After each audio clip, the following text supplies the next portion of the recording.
The worst combination, fixed cost, big bang. And my heart rate beats just a little bit faster. And no one else saw it before. If you have a big bang project for me, count me out.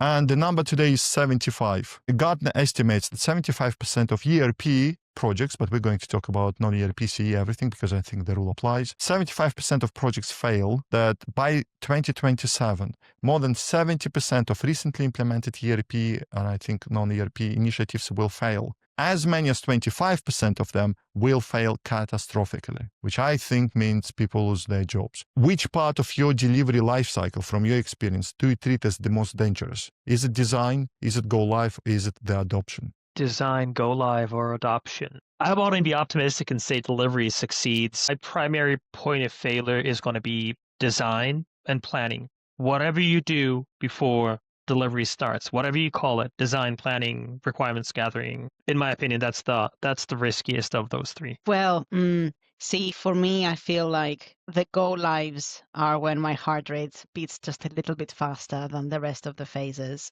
because that's when literally, to a certain extent, reality hits with projects. You've got no safety net when you go live. Once you're live, you're live. Can't hide any errors. You can't reverse them, not easily anyway. You know, once you press the big green button, it's all go. The impact as well is imminent, or immediate, because you've got that, bugs, outages, users are starting to be affected. They can't do their jobs very well. People can complain. There can be financial implications. There can be reputational damage, depending on what your organization does. They're quite complex in their process, particularly for ERP projects, but generally for any go live, I don't think it's ever straightforward. A lot of the time projects will have integrations. It's even if your design is a perfect design, there will always be things that you haven't thought about. And there's that joke in programming, right? That a developer walks into a bar, orders a pint, orders 2 pints, orders -1, orders 0. Great. System's great. And then a customer walks in, asks where the bathroom is, the bar goes up in flames. That is the one if you haven't heard it already. So I think the go live is the highest one. And it's the time pressure as well, because a lot of the time with go lives, you're on the clock.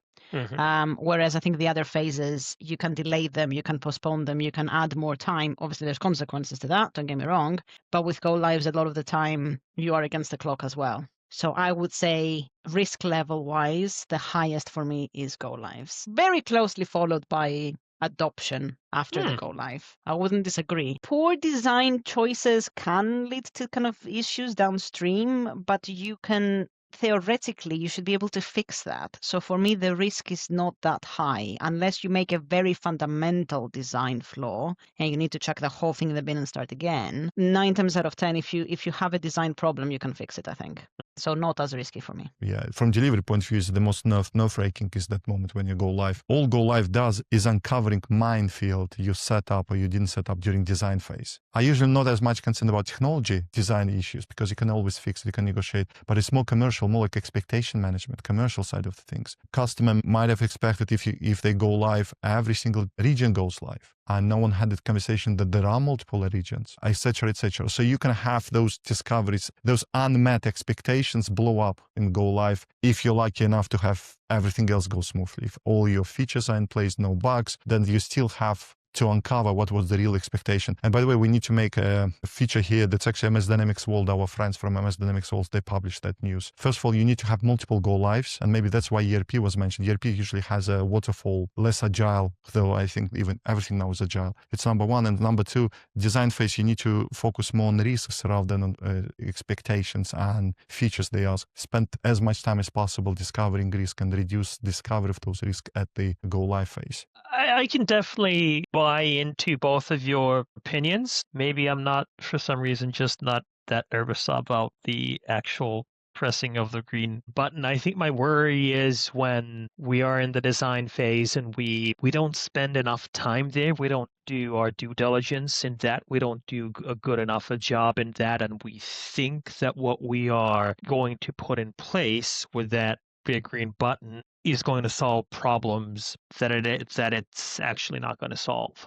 and we're making decisions that are fundamentally too wrong that we cannot fix that with additional features or with additional design simply because what we've procured does not fit. This might be a controversial opinion, but I think with a lot of the tools that we use in the Microsoft ecosystem, our Dynamics products, I kind of want to say they fit a certain need without going into more specifics on that, but there are limits into how far we can actually take them. And if we make a fundamentally bad design decision in what we're buying, we're going to be out of luck. Remember any example where you've been like, you saw a real misery happening? If you know me, you know that I have this passion and have always had this passion for project management tools. So I worked a lot with Dynamics, project service automation, and project operations, not on the ERP side, but on the CE side. That's specifically where, that expectation management on what are we actually getting, what is it going to solve, is extremely critical. Because if we don't do that work well enough and the customer is expecting something that's going to be a fantastic project management tool with a fantastic project management experience to manage portfolios and our construction projects with complex needs, we're going to be crap out of luck because there's no way to change that product to fit those needs if you've made an incorrect assumption and purchase decision with bad design. I like how you put, what do you think assumptions are risky? Unverified assumption, and you didn't spend as much time, and those assumptions will blow up in go live. Yeah. On top of bugs and everything else. This is the thing, and I think that the key thing there is the unverified. So when you're starting to build the system, show it to the end users or your super users or your champions, get them to have practical experience of it. Don't just have conversations about it. Do show and tell sessions. Give them a chance to mess around with it in a test environment so that they've got a direct experience of it rather than just a theoretical experience of it. Because I think that's the main thing, isn't it? Because sometimes until you see something, you can't quite communicate. Not everyone can communicate exactly what they need. Yeah. So the best way to really mitigate that risk, I think, is eyeballs on the system. Basically. Yeah. In earlier episodes, remember we touched base, you need to get into people's hands solution as soon as possible. And maybe that's why, again, maybe I'm reading too much into the title, but it was talking about ERP usually waterfallish, and you usually don't see system until very late. Let's promote our lovely product, Microsoft Power Platform and Dynamics CE. We usually do agile as much as we can, all of us. And we are probably less likely to see that downfall or such a huge impact, so many assumptions uncovered. That's probably happens less frequently. Maybe that's why, Areti, you're less concerned about design and more about the go live. Honestly, I think it depends on the system. It depends on the company to a certain extent. Sometimes it depends on the stack that you are pushing out. You can't really put a finance system live in phases. Yeah, no. So from a CE perspective, I think you can do a phased rollout a lot easier than on the ERP side, I would say. But you can still do phased rollouts on the ERP side when it comes to different regions, different legal entities, parts of the business, that kind of thing. So there's still an element of phased go live there as well. Just it's a different kind, I would say, compared to CE. But overall, purely because of the subject matter of it, I think it's on the CE side we can do phased rollouts a lot easier. I have to say I am a big fan of the technical go live, and what I mean by that is you put the system live, but no one's using it. You just switch it on and leave it there for a little bit to make sure everything is as it should be before you let the masses in. I am a big fan of that, and a lot of the time that de-risks the time pressures of it effectively. So having the system ready and live but not actually being used yet gives sometimes the super users and the system admins just a chance to breathe a little bit before they let everyone in, and I've seen that work really well as well. Yeah, and that phased rollout is something.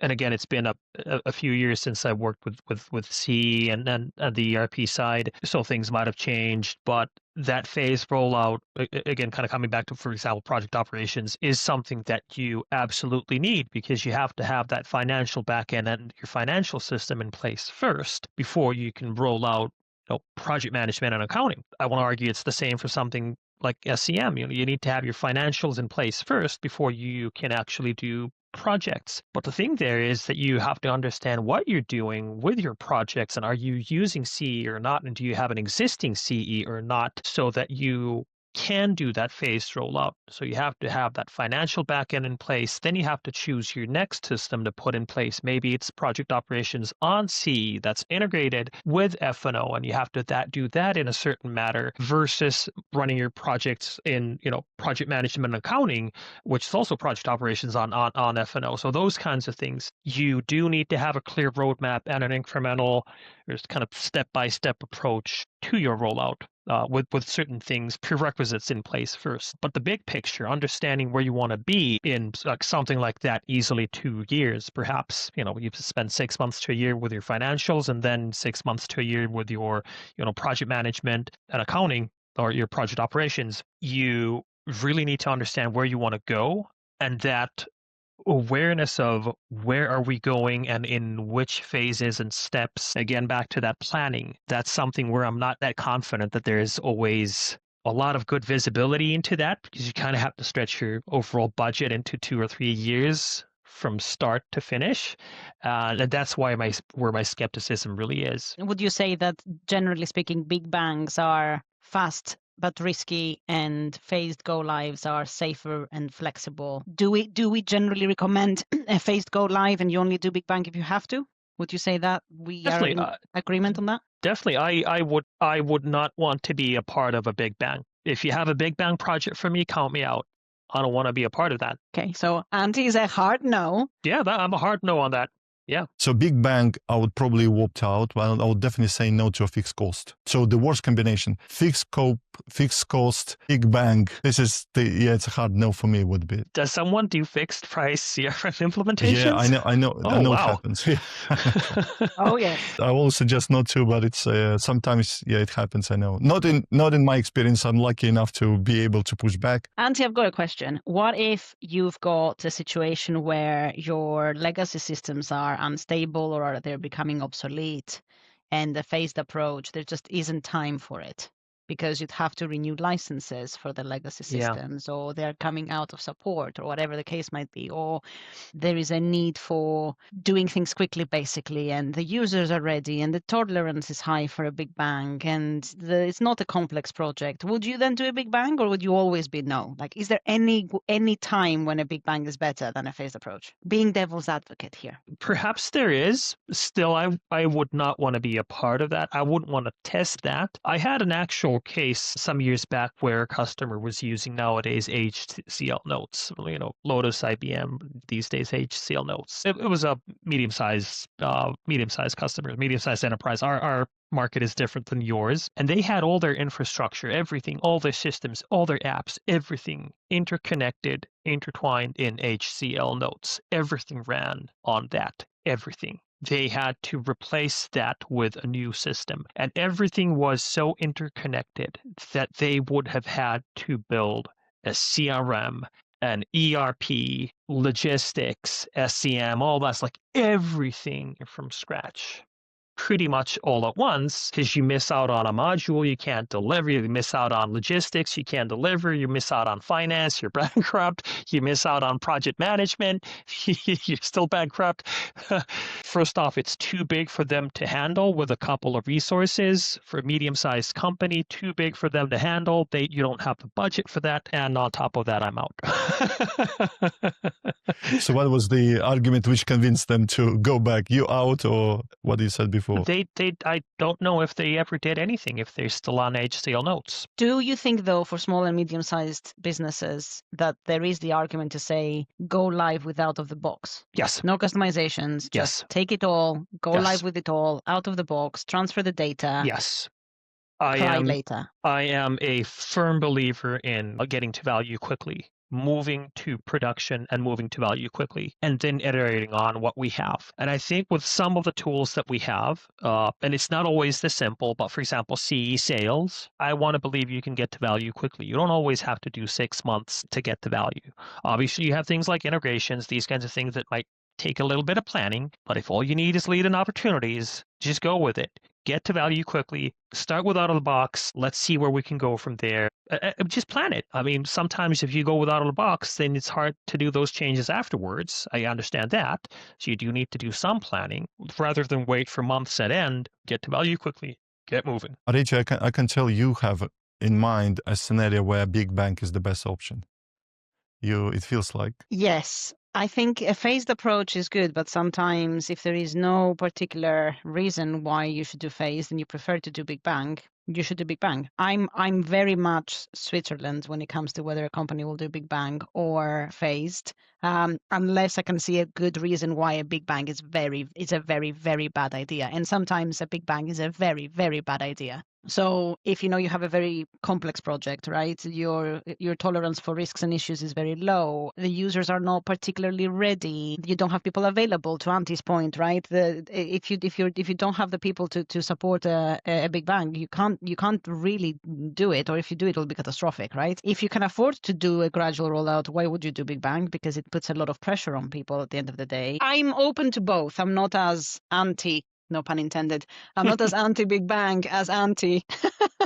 I can see I can see the benefits of both. Look, Areti, I think you remind me. There is, I think, the case, to be fair, where it's unavoidable big bang, where you need to unplug the old system and where you kind of have two systems in parallel, because phase transition assumes you're going to have old system for some time. And if it's for like financial data or like order taking data, and keeping two systems in sync, it's not practical, technically possible, but no one wants to pay for that, not practical, then you have unavoidably going to big bang. Though we're talking about big bang, I assume you're going to have a couple of releases beforehand into some UAT training environment. So it's not like first time ever people will see on September 1st and no one else saw it before. So who wants to take us home, just to summarize this episode? So we debated whether we would do big bang or a phased approach, and really we started off before we got to that, looking at the most dangerous parts of project delivery, and we debated whether adoption is risky. So Antti was talking about that. I talked about how go lives are the riskiest because you've got time pressures, there is impact on the users, you can't go back, that kind of thing. Once you've pressed the green button, it's done. But then very quickly we talked about big bang versus phased. Does that change the risk for project delivery and go lives specifically, I suppose? And Antti will never do a big bang project. Don't even call him, don't text him. He will always say no, is basically what we've concluded. If you would like someone who's a little bit more flexible, come to me or Vlad. We are happy to consider either big bangs or phased go lives, but we will draw the line sometimes if the big bang approach is too risky or you're not ready for it. See you everyone on the next episode. Follow up and subscribe, whatever. And do a phased approach or a big bang. Either is fine. It depends. Good luck with your deployments and go lives.